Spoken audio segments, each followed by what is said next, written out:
He was a morbidly obese surgeon destined for an operating table and an early death. Now he's a rebel MD who is fabulously fit and fighting to make America healthy again. This is Stay Off My Operating Table with Dr. Philip Ovadia.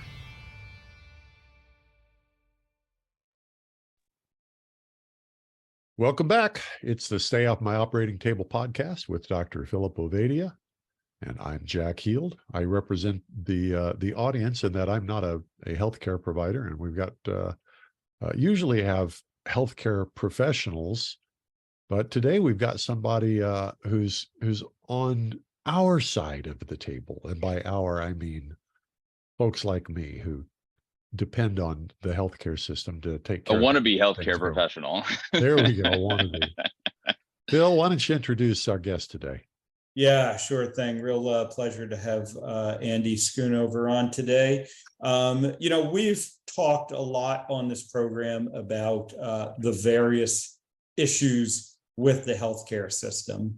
And, I think what we've been trying to do on this program is talk with the people who are proposing solutions to the problems. It's great to talk about the problems, but we really want to know, how do we fix it? And I hope that's what we've been doing with this podcast.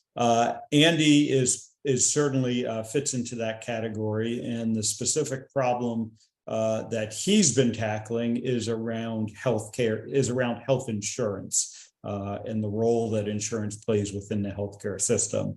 So really excited to have this conversation with him and to, talk about what he is doing. And with that, I'm going to turn it over to Andy to kind of introduce himself to our audience, give a little bit of his background, so then we can jump in and talk about how do we fix the insurance problem. Yeah, thank you. Thanks for having me. Really, really appreciate the opportunity. I'm Andy Schoonover. I'm CEO of a company called CrowdHealth, and in essence, what we're trying to do is give folks tools to allow them to pay for their healthcare viably outside of the legacy health insurance system. A few years ago, my little one, who was 1 at the time, was having recurring ear infections, and so we went to the ear, nose, and throat doctor, who told us that she had a perforated eardrum. She needed tubes in her ears. Many parents go through the same thing. So went to the local hospital. The ear, nose, and throat doc actually delayed his vacation by a day because he was so concerned about my daughter's long-term potential hearing loss. So headed to the hospital, 15-minute procedure, very, very common procedure. And I get the bill a few weeks later, and it was $8,000. And I'm like, wow, $8,000 for a 15-minute procedure. I was like, I'd love that hourly rate for sure, right? That's like more than $300 an hour. Yeah, way more.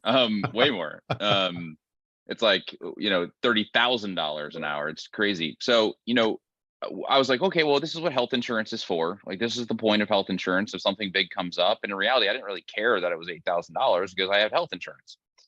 Well, my healthcare.gov health plan, my Obamacare health plan, which I was paying $1,200 a month for, comes back and said it was medically unnecessary, and so they refused to pay for it.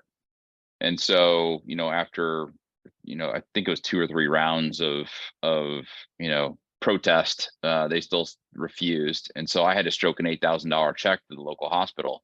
And as you can imagine, I was pissed. So I called the health insurance plan. I said, I quit.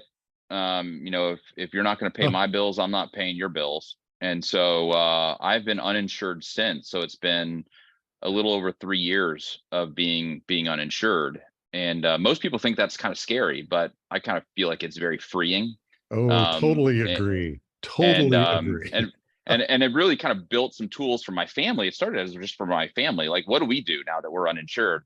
And that culminated into a company. It's like, I think other people would appreciate the tools that we've come up with. And that's how CrowdHealth came to be. So happy to fill in any blanks there, but that's in essence, like I was saying before we started, a lot of these, startups start because somebody like me looks at this system and says, this is just wrong. Like, there's got to be a different way of doing this. And I've been very fortunate. I can pay an $8,000 bill, but the vast majority of Americans can't pay an $8,000 bill. And so, the stat is 200,000 families went bankrupt last year due to a health event, even though they had health insurance. So, this clearly isn't working. Yeah. Okay, there's lots of questions. Yeah, Okay, exactly. But let's I guess let's make sure everyone understands the problem. So, you go, you get that procedure done, you get an $8,000 bill. If your insurance had covered it, most likely they would have said to the hospital, we're going to pay you $1,000, whatever it is. And they would have paid that $1,000 and the hospital would have taken it. And that would have been it.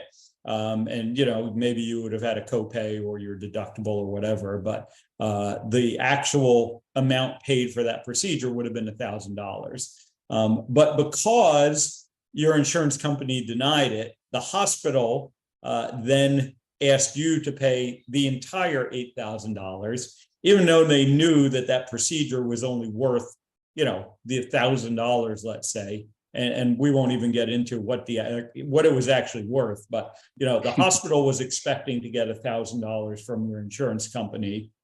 They know in order to get $1,000 from the insurance company, they have to send them a bill for $8,000. Because if they send them a bill for $1,000, then they're only getting a couple of hundred. But when the insurance company said, okay, it's not necessary, we're not paying for it, they then come to you and say, pay the full amount. Right. Come to find out, it's about $1,500. So yeah. They made me pay the entire $8,000. I didn't know any better at the time. They're sending these nasty notes to you, which is what hospitals do. I'm gonna send you to collections. I'm gonna do all these things, and you're just like, whoa, okay, fine. I'll just pay you the $8,000. So they use that fear tactic very effectively to get people to pay. And by the way, after the fact, what I found is somewhere between 16 and 18%, depending upon the year, of healthcare.gov claims on healthcare.gov plans are rejected. So you have an almost 1 out of 5 chance that your claim will be rejected if you're on a healthcare.gov plan. If you're in Indiana, it's 35%. If you're in Texas, it's 25%. So 1 in 4 or 1 in 3. Like, these plans are telling you, yes, we'll pay your bills, but 1 out of 3, 1 out of 4, 1 out of 5 times, depending on where you live, they don't pay your bill. And so I think that's riskier than being uninsured, actually, from my perspective. I can't argue. All right. So, gosh, I had an unexpected health event here 6 or 8 months ago, and I discovered firsthand just how royally screwed up the billing is. My suspicion is in your $8,000 bill, had you not paid it, the hospital would have written off $7,000. Or I should back up. If they'd have gotten paid $1,000 by the insurance company, they'd have declared a $7,000 loss on this procedure. My guess is that's how the bookkeeping works. So they were going to get $8,000 worth of credit one way or another. Oh my God, we could just go on. Okay, so let's get down to the nitty gritty. What is your company? What's the solution? How does it work? Yeah.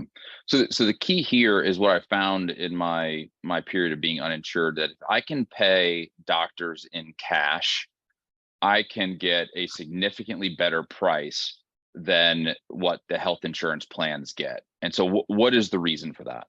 One is doctors spend about 30% of their time dealing with health insurance companies. So it's pre-auths, it's fighting to get paid, it's all of these things. And so we're giving 30% of your time back to you so you can do what you love. You can do what you wanted to do in medicine in the first place, which is take care of patients. The second thing is, a lot of times when they submit the bill, they don't actually get paid for 30, 60, 90, sometimes 120 days. And they get paid a portion of what they actually bill. And so, if I come to you and I say, hey, here's a credit card, I want to pay you in cash today on the day of the procedure, will you take less than if you bill the health insurance plan? The other thing, maybe a third point there is, Dr. Ovadia has been gifted in, cardiology. And so you can imagine, somebody sitting on his shoulder saying, this is how you should do the practice of cardiology, who's probably not even a cardiologist telling you that. That's your health plan. That can get really annoying quickly, I imagine. I'm a CEO. I think I do a pretty good job of a CEO. If I had somebody on my shoulder chirping at me, telling me, how I need to be CEO, that would be really annoying. And so we're seeing this doctor burnout from health insurance plans chirping at them, telling them what they can do and what they can't do. So that's another reason why they want to take the insurance plan out from the doctor-patient relationship. So all of those things equates to, I get much better pricing if I can pay in cash. So how do I enable people to pay in cash? The little bills, easy, right? If you go to the primary care doc or even a specialty doc, it's $100, $200, $300. That's easy to actually pay with. And so we asked members, hey, you pay those all directly. That's not that big of a deal. Pay the little ones anyway. Pay the little ones. For the big ones, what we ask is that you let us know so that we can negotiate that price with the doctors or the facilities prior to you paying that bill. So I'll give you two examples. One is, I'm in Austin. I live in Austin. We had a member 4 or 5 months ago, maybe 6 months ago, that tore her ACL. She goes to an orthopedic surgeon. Orthopedic surgeon says it's going to be $25,000 to repair your ACL. And so we call them and we say, okay, if we can pay you and on the day, will you take a lesser fee? He's like, yeah, I'll reduce my fee by, I think it was 35 or 40%. We called the anesthesiologist. Yes, I'll reduce my fee. And then he wanted to do it at the hospital. And when we said, hey, would you do it at the surgery center? And he's like, sure, I'll do it at the surgery center. So instead of I think it was a $10,000 or $12,000 facility fee, it was like a $2,000 or $3,000 facility fee. So in essence, what happened is that $25,000 ACL tear was reduced to, I think it was $12,000. And so we reduced the price of that ACL by going in, negotiating, and then so we know that ACL tear is going to be $12,000. We go to our community of people who have all put money into an account every single month. So it's $175. You put it into an account every month that accumulates over time. So they've got a stash of money that's in an account that's owned by them. And we say, hey, would you help Jack because he tore his ACL, for $12,000, right? I'll just say, we ask 120 of them for $100. And if they say yes, then money goes from their account to Jack's account so that Jack has enough to pay for that ACL tear when he shows up for his surgery that day. So that's in essence how it works. It's basically a crowdfunding platform that you have a group of people who said, yeah, if somebody in this community gets hurt, I'm willing to help. And then this is this is Kickstarter for medical problems. It's Kickstarter for medical problems, except that you've got a community of people who've said, I'm willing to help. And so, 200 years ago, if somebody in the community said, got hurt, right, the community would gather around them and help them. And, over a period of time, either the government or insurance companies have gotten in between us and our neighbor so that we're no longer responsible for the person who lives next door to us, right? And so we are digitally taking the insurance company, the government out from in between and saying, hey, I'm your community and I will help you if you get hurt. And so the key driver of this, though, is if CrowdHealth asks Andy to help Jack and I say no, and I've said no to the last 10 people, then when Andy submits a bill, everybody in the community knows that I've said no 10 times in a row. So I've been a bad member of the community. So the probability of me getting my health event paid for is really low, right? It's like the person in the community that walks their dog and their dog craps in your lawn every day. Like, if that person needs help, you're gonna be like, you're not a very good member of the community, right? And so there's this reciprocity that drives that willingness to give to other people in your community. And so, we kind of say it's back to the future a little bit. It's like, let's go back 200 years ago when we as community members were taking care of each other. We're just doing it digitally. That is fascinating.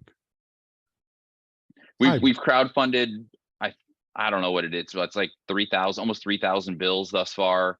Every single bill has gotten crowdfunded. 98% of the time we ask people to contribute to another person, they say yes. So only 2% of the time will community members say no. So we've played this out over the last 2 years, and it works. I mean, it has worked really, really well. And this is the crazy stat that I'm about to throw out on Twitter is each member was asked for $35 last month.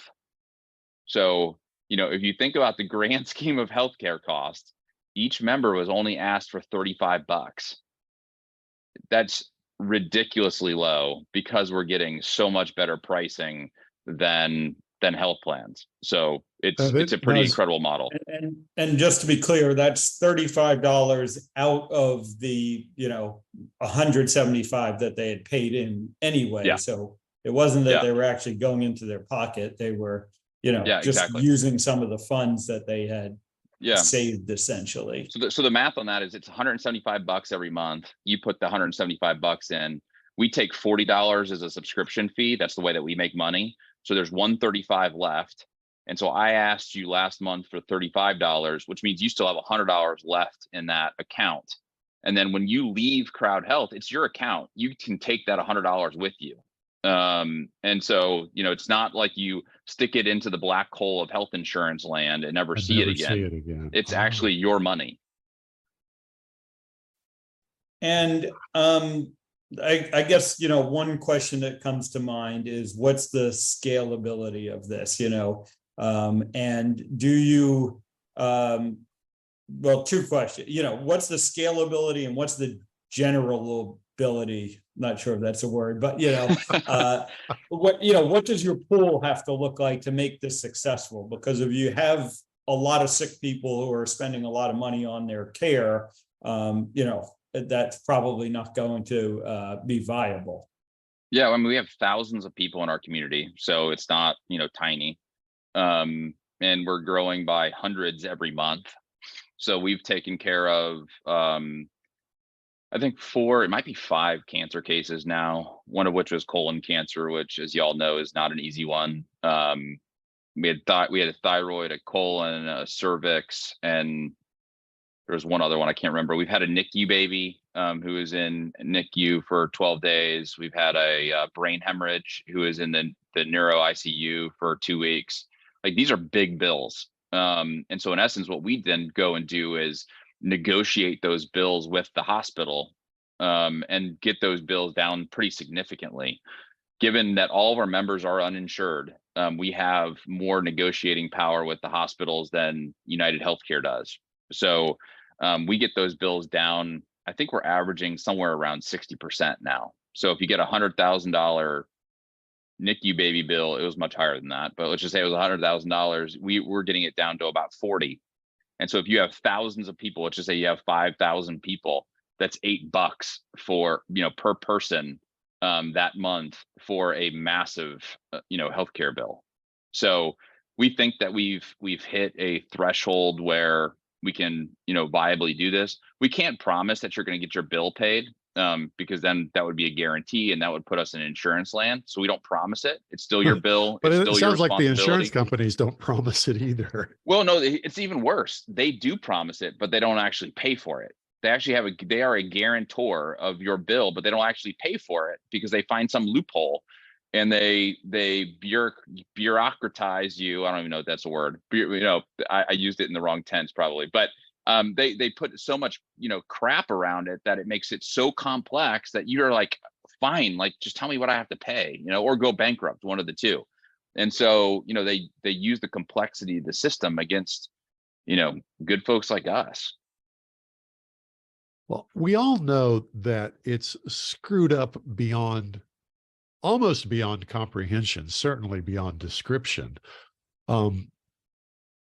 However, it sounds like you ramped this puppy up pretty darn fast. How did that happen? Yeah, I mean, so this is my second company. I did a remote patient monitoring company to start. We were basically monitoring blood pressure and blood sugars and, heart rate and weight and things like that out of the homes of folks, Medicare folks. So we were selling into actually health insurance plans. Funny enough, it was my client in my previous business, and now it's my foe. And so that went really, really well. And so we took some of that money, and then, really, we've raised a total of $12 million to ramp this up. And so a lot of that money has gone into advertising. And what we find is that there's a lot of people out there that are either one, uninsured because they're just like, I'm looking at all the options and none of the options fit what I want. Or they're underinsured and they're looking at healthcare.gov plans and saying, holy crap, I got to do a $15,000 deductible. I got to pay $30,000 before, the health insurance plan, pays a dime. That doesn't make sense. Like, I need an option. So there are just lots of people out there that this resonates with. They're like, holy crap, like, this is great. The one barrier being, like, people are afraid of being uninsured. Like, that's just a bad word in culture. And I'm trying to say, no, it's delightful. Being uninsured is a delightful experience. And you have way more freedom, way more flexibility. You can see whatever doctor you want. You don't have to worry about if they're in network or out of network, or getting explanations of benefits and all this other crap that you have to deal with health insurance plans. Like, it's great. And I feel, totally confident for my family that if we had something really big happen, which the probability of which is very, very low, if it which is why insurance companies got started in the first place. Totally. We want to pool the risk, so that in the extraordinarily unlikely event something awful happens to one of us, then all of us, because we've paid into it, will help that one person who suffered the problem. And somehow it got turned into something, calling it insurance is, we've changed the meaning of the word insurance. I realize I'm tilting at windmills here complaining about description. Nevertheless, I think what you're describing is actually how insurance used to work. Am I wrong about that? Yeah, go ahead. Yeah, I was just going to say it's at least was the original conception, that insurance would be there for catastrophic care, but that people, would have a financial stake in their health still. And that's what's most interesting to me about this whole thing, because I think one of the biggest problems we have in healthcare is that people are financially disconnected from their health. Most people have no financial connection to their health because they're like, if I get sick, my insurance is going to cover it. So I don't really, have a direct financial incentive. They also have no financial relationship to their doctor directly. And I think that's a problem. I think it's a problem on both sides of the equation, because, your doctor isn't working for you as a patient. We're working for the insurance company. We're working for the hospitals, the healthcare company. And, again, we don't have, doctors don't have an incentive to keep you healthy necessarily. It's sort of the opposite. The financial incentive in the healthcare system is to do things for you, do things to you. And, it's kind of perverse to say it, but it's the reality that the sicker you are, the more money the healthcare system is going to make. And that's really, on a societal level, what we have to tackle. And I think part of that is just, if people were paying out of pocket more for their healthcare, they would shop around, at the end they have the freedom to shop around, and B, they would probably think more about their choices that might be influencing their health. And so that's one of the most powerful things I see about this model. No, Phil, if I understand you, what you're describing there is you're saying that incentives actually work? The incentives actually work. It just depends on how you design the incentives. I mean, and that's really the problem that we have, is that the incentives that have been designed in the healthcare system, they're getting the desired results. It's just that those desired results are not what we would want them to be necessarily. I had a Twitter spat yesterday with an anesthesiologist who, it was a specific condition. This one of our members had to get a hysterectomy. So laparoscopic hysterectomy.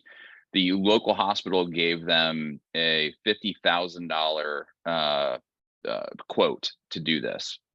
The local surgery center was I think it was $12,000. So the difference was $38,000 in this anesthesiology. And by the way, all studies show that laparoscopic hysterectomies without serious complications can be done in the surgery center. And so his response was, well, you really have to have a motivated patient to go to a surgery center, because most patients are going to have to stay the extra night, in the hospital. And I said, well, $38,000 makes me pretty damn motivated to get out of that, to go at the surgery center. That's a really expensive night in the hospital, $38,000. And so I was like, here lies the problem of healthcare. Like, people don't even think about the fact that to go to the hospital is going to cost you $38,000 more. Yeah, you get one night in the hospital. But if it really impacts you, if you're responsible for that bill, ultimately, you're going to think about this differently. And we had this guy with colon cancer. He reached out to us and was like, man, look, I want to get the best care possible, but I don't want to screw the community. And so will you guys help me find a really good doctor at a really good price? Right. And so it was like, you would never hear that with health insurance companies. Gosh, like no. health insurance is like, just give me somebody who's going to accept my insurance card. Like, that's what I'm looking for. Right. And so we do believe that this model has created some incentives for some people to take, a much harder look at, what they're paying for their healthcare. One other quick story, because I think the way I say it is CrowdHealth puts the heart back into healthcare. Because if you have a condition in which I need to help you, I know that my money, I don't say your first and last name and where you live, but I know my money is going directly to you to help you with your condition. We had a member in Tennessee lose 4 fingers in a boating accident. And so it was tens of thousands of dollars in terms of recovery and things like that. And so, we said, hey, you're giving to a 19-year-old female in Tennessee who lost 4 fingers in a boating accident. Like, your money is going directly to her. And so we had people reach out, and it almost brings tears to my eyes, being like, oh my gosh, I can't imagine what this person is going through. Can I give more than what you asked me to give to this woman? Right. And I was like, that's what healthcare should be like. Like, we should be being like, my heart, wants to help this person, as opposed to just being like, by fiat, by mandate, I'm giving to an insurance company who then decides how the money is getting split on the other end. So, it's kind of like a love your neighbor kind of healthcare process here, where I'm like, that is way more effective than, sending your premiums in every month. Yeah. So we had a miscarriage, a few months ago too, and people who have had miscarriages reached out and said, I want to help with this woman more. Like, how do I help her with her miscarriage? Because I had a miscarriage.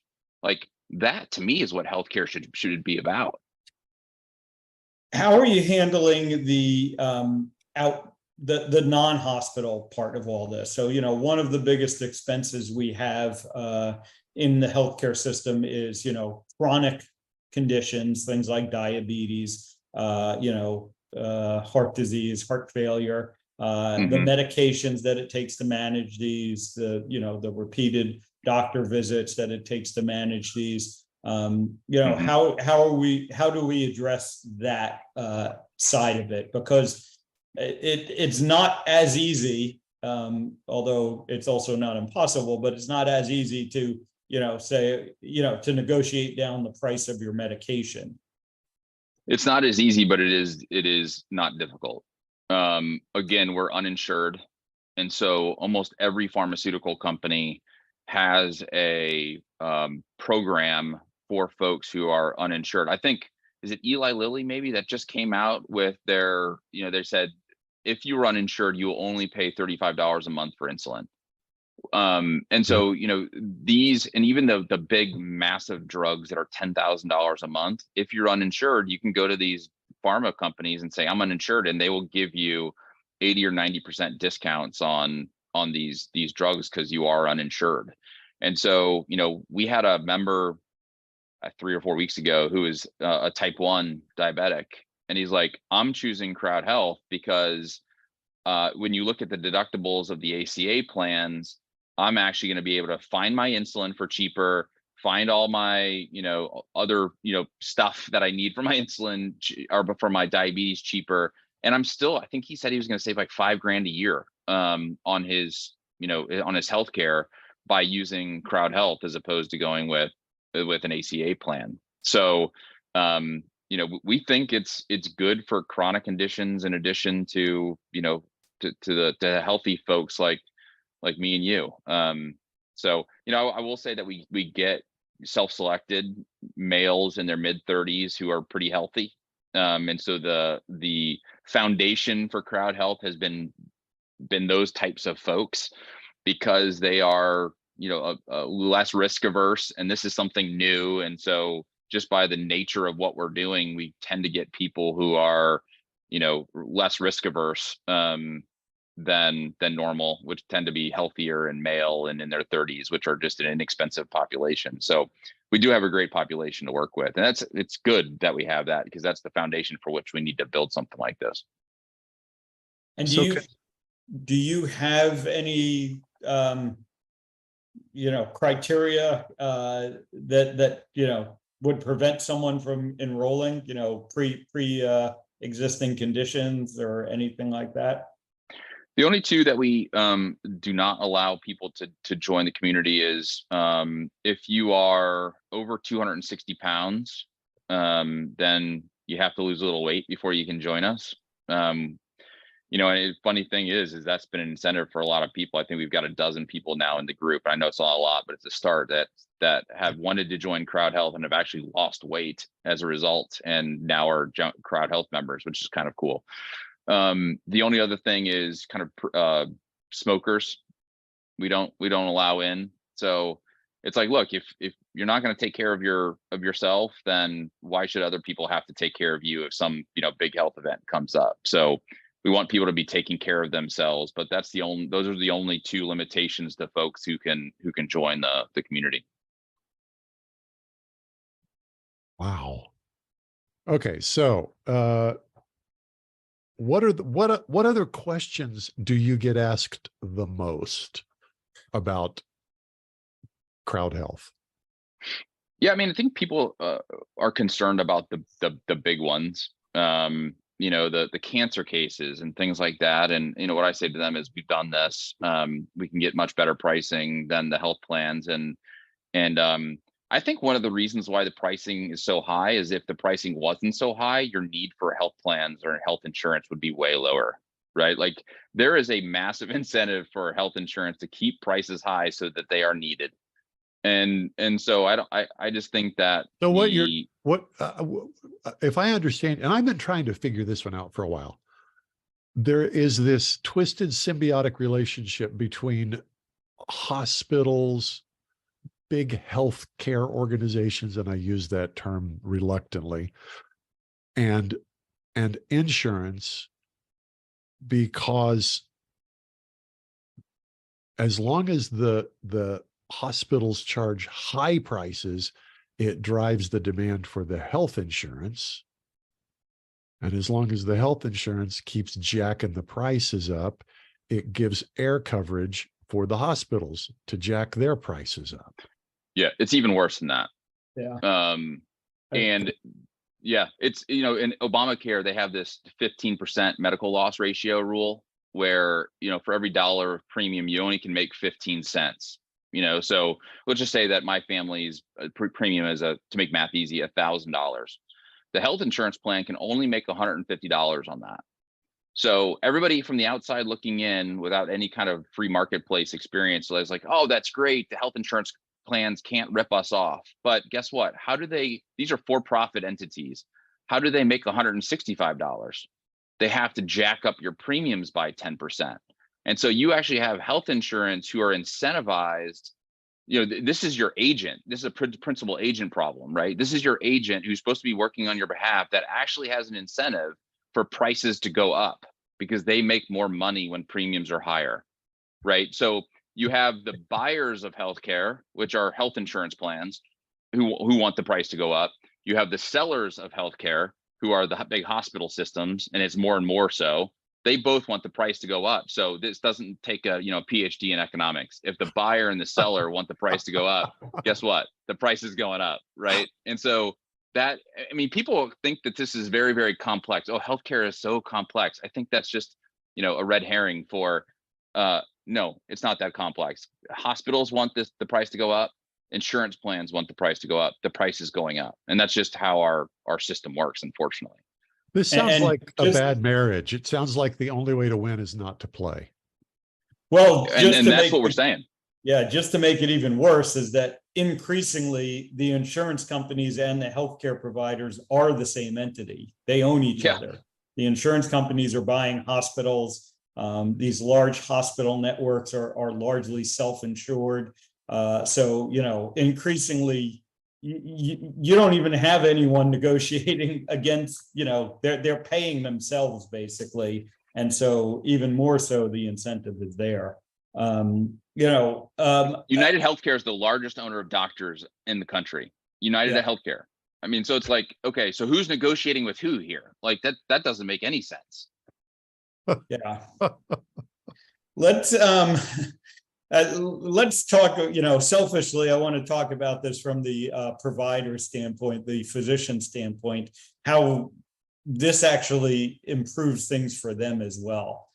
You kind of started talking about it earlier, the amount of resources that the average physician puts into getting paid by an insurance company is simply astronomical. I mean, when you look at most people go to the doctor's office, their family physician, and they see all these people working in the office. And the question is like, what are these people doing? There should be like one person to kind of check me in and one person to check my vital signs maybe, and the doctor. And that's really all you need. And they don't realize that almost all of the time that those employees of the doctor are spending is trying to get paid by the insurance companies. Yeah, that's totally right. I mean, I from what I've seen, it's probably 30 or 40% of our costs go to administrative stuff. I mean, you probably have seen this graph. It floated around Twitter for a while. Dr. Ovedi, I think you retweeted it too, because I saw it. Like since the 1970s, the number of doctors have gone up. It was something like 5% or something like that. Like the number of doctors, it's basically grew with population, where the administrators is up something like 30x or something. I mean, it's totally nuts. And so you're seeing more and more, and the vast majority of those administrators are health insurance related. I mean, it is getting paid by the health insurance companies. There's entire hundreds of billions of dollars of industry around how do I get paid the most by health insurance. It's revenue cycle management is what it's called on the hospital side, right? Like there's a ton of our healthcare dollars going into how to get paid. So think about that. 30 or 40% of our healthcare dollars are being used for just the billing.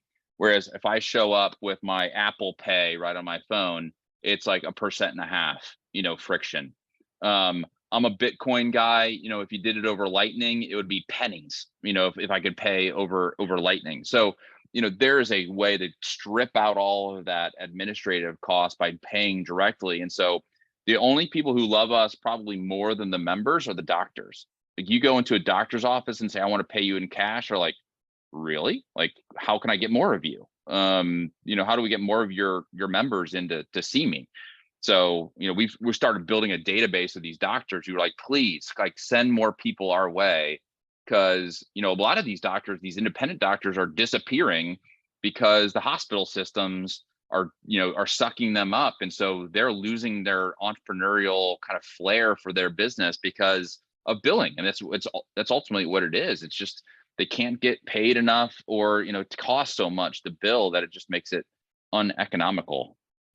I was in the office of a friend who is a doctor, and as he's working on me one day, I said, "How many of the people in your office are, or how big would your staff be if you weren't dealing with insurance at all?"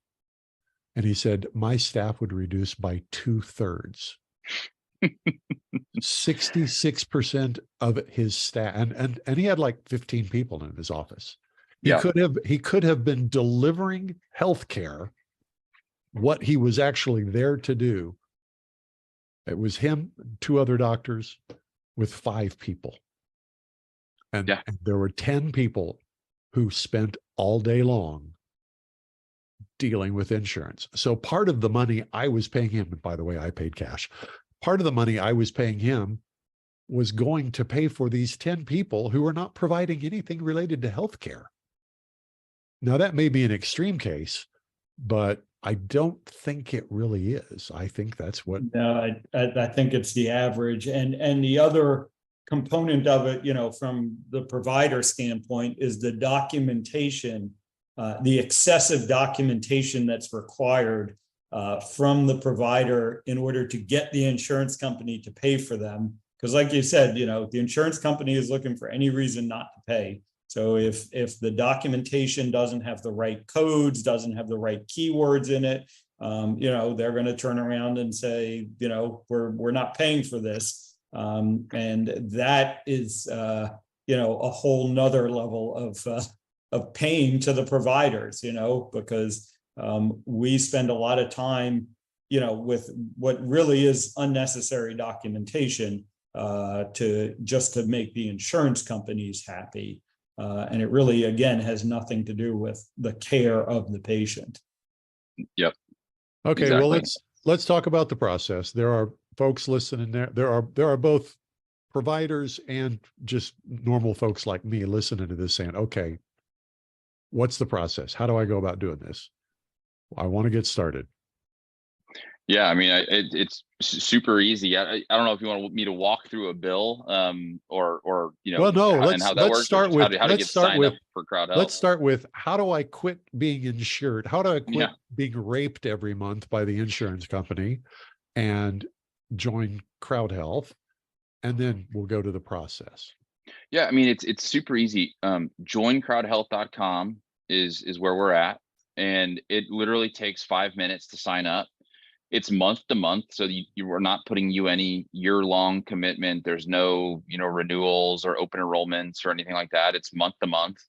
And as a result of that, we give you an app on your phone that you have access to, urgent care, virtual urgent care, virtual therapy. You can submit all your bills here. It's super easy. My wife just went to her annual OBGYN visit last night, and it literally took me 15 seconds to take her bill and put it into the app. And then once that bill is in the app, we crowdfund it and then get you the money for that bill. It's just super easy. It's almost, as I describe it, I'm like, wow, that almost is unbelievable. It's so easy. I mean, it's so easy to do that. We're trying to create a frictionless, healthcare system, and that's ultimately, our goal. So it's super easy to get signed up. Like I said, 5 minutes. If you have a family of 4 or 6 or something like that, it might take you 10 minutes. But I'm not asking for, your annual income. I'm not asking for any of that detailed information. I'm just, asking for the basics. So it's a super easy, enrollment process.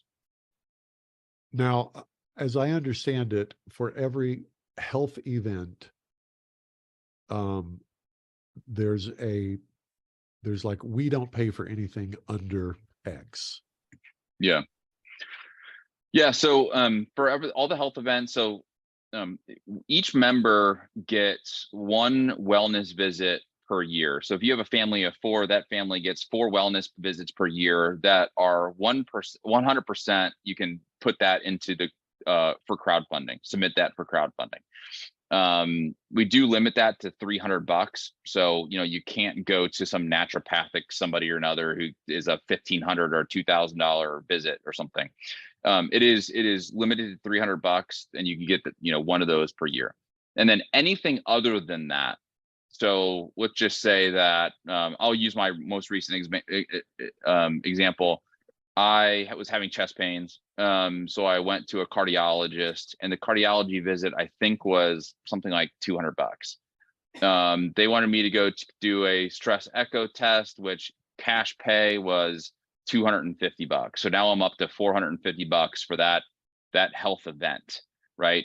I went and got some labs done. I think all the labs were like $75. So now I'm up to $525. CrowdHealth, what we ask you, that is all one health event. So we ask you to pay the first 500, and then anything above 500, you can submit to the community for crowdfunding. So I'll submit $25. I probably won't even submit it, but $25 to the community for crowdfunding. In essence, what that does is just like, look, you got to have some skin in the game here up front for each health event, but it also gives you a little bit of just security around, like, hey, if I have to go to the ER, God forbid, like, I know it's going to be $500. Whereas if your health insurance plan, I'm like, I don't know if that's going to be $50, $500, $5,000, or $50,000. Like, I have no idea what that's going to be. So it gives some people some security around, that health event. So we want you to have some skin in the game, but not so much that it puts you into bankruptcy. We kind of say, you look at the scoreboard every year, and it's, healthcare.gov is like 200,000 bankruptcies, or, and CrowdHealth is 0 bankruptcies. Like, that's our ultimate goal, is that people don't go bankrupt as a result of a health event. And that's why we structure it the way we do. What about health on the healthcare provider side? How do they get involved with you? Yeah, I mean, you can reach out to us, hey@joincrowdhealth.com. If you are interested in, being involved, and we're, like I said, we're developing a database. So if we have members, by the way, we have members in all 50 states, Puerto Rico, US Virgin Islands, DC.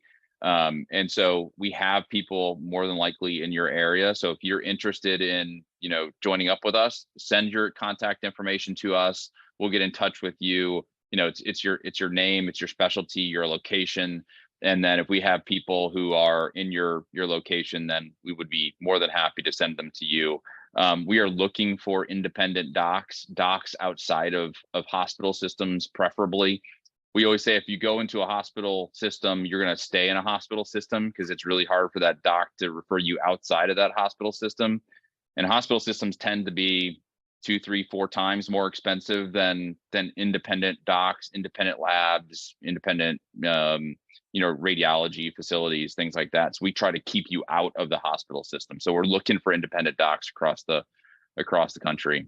So, and as Dr. Ovadia and I have talked about, like, I want docs who get it, like, who just don't, look at what the American Heart Association says, or the American College of Cardiology, and be like, okay, yeah, you have high, LDL, I need to get you on a statin. Like, let's think a little bit more critically than that. Let's look at the studies. Let's be thoughtful about how we do this. And, I think there's enough of us in this country, and this is nothing against Dr. Ovadia, because I have tons of respect for his work, but it's like, trust me, I'm a doctor, just doesn't fly with a lot of people anymore, especially what we've gone through over the last few years. It's like, trust me, I'm a doctor, and I've read the studies, and I know, what statins do, to LDL, and I know how LDL impacts actual heart, disease. And so those are the type of doctors that we're looking for, is like, which ones are actually doing the work to understand the newest studies, so that we are actually getting, appropriate care. Because I think too many doctors still are, if you have this, then this is just the way that we do it. And it has been that way for 50 years, like statin specifically. I'm a 190, I think, on my LDL. And immediately my cardiologist says, get on statins, stop eating red meat. He said, literally, my cardiologist said this the other day, and Dr. Ovadia can opine on this, is like, you've got to stop eating red meat, because it's inflammatory to your system, and it's acidotic. And so this will cause heart disease. And so I'm sitting here being like, okay, like it's not even worth arguing, right? Like one, No, I'm not a doctor, so he's not no. going to listen to me. But two is like, I know some of those things are just factually inaccurate. And so I'm just kind of like, I'm looking for docs who are like, who yearn for the right decision, the right path, the right medical path, as opposed to the right clinical path, as opposed to the ones that just the American Heart Association says, right? I mean, those folks have no incentive to change their mind. One, because of pride. From my perspective, it's hard to say I was wrong for the last 50 years. That's just an inertia that is almost insurmountable with some of these large bureaucratic healthcare organizations. So I prefer to listen to Dr. Ovadia and this podcast to learn, what actually are the studies, saying. So those are the docs that we're looking for. Is it strictly allopathic physicians, or do you also do you provide other kinds of healthcare backup? Yeah, I mean, I think more and more of us are looking beyond the Western medicine perspective and looking into more alternative forms of medicine. So we have opened up our crowdfunding to, pretty much any kind of naturopathic, holistic, integrative, alternative, types of medicine out there. And so, yeah, we're not looking for a Western medicine type of scenario. If that's what you're comfortable with, then go for it. Like that's your prerogative. Like, again, I don't want to be fiat about this. I want people to have a choice in who they go to, and they can decide for themselves.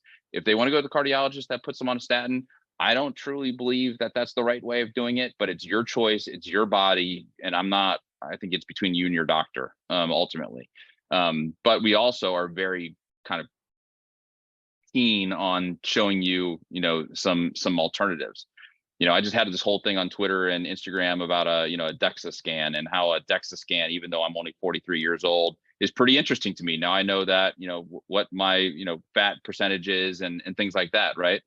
My visceral fat and how that's important, why that's important, and things like that. So we're trying to get some of those alternative ways to think about healthcare out there, so people are actually educated about some of that stuff. Do you, this is going to be a big question, and I know we're getting towards the end, but do you see this as basically an alternative healthcare system developing?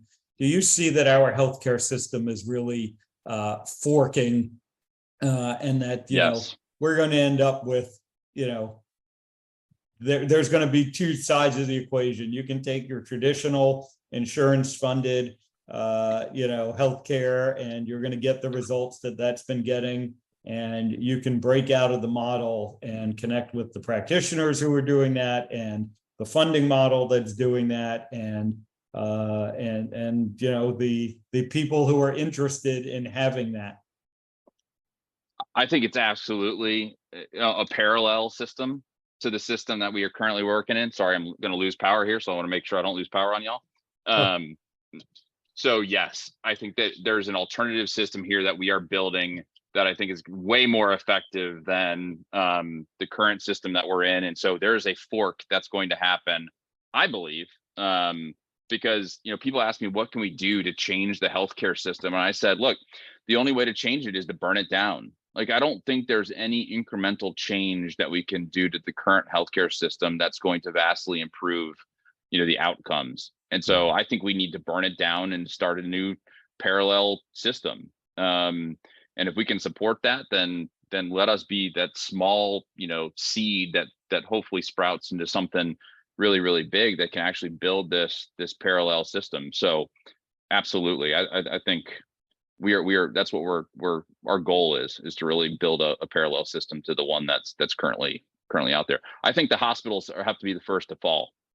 I think they're the most inefficient, horrifically run, organizations probably in the country. And there's no reason why all of these things have to be in the same building, and it's wickedly inefficient and very, very expensive. And so I think the hospitals have to fall. So I'm one of the ones. It's like, if a hospital goes bankrupt, I'm kind of like, great, it should. Like, we've got to do some things differently. We have half of our pregnancies are being done at home. Like that's the group of people that we have. Yeah. You know, half of them. I think across the country it's something like 6%, 5 or 6%. We're at half. And so like those are the types of people who are engaging with us, that like, we want to do this differently. We just don't buy into the fact that you have to be in a hospital to do some of these things. So that's going to ruffle a lot of feathers. There's lots of money behind this, right? These hospitals and these insurance plans are the ones that we're taking on. They got a hell of a lot more money than me. And so, you know, this is an uphill battle, but that's why I need folks like y'all to be like, yeah, I'm supportive of this. I'm in. If everybody moans and groans about how bad the healthcare system is, but doesn't do anything about it, then it's like, okay, well, you know, we're in there fighting the fight and being in the arena, trying to really change this. And so I hope your folks who are listening to this will be like, man, let me get in the game here and really try to change the system.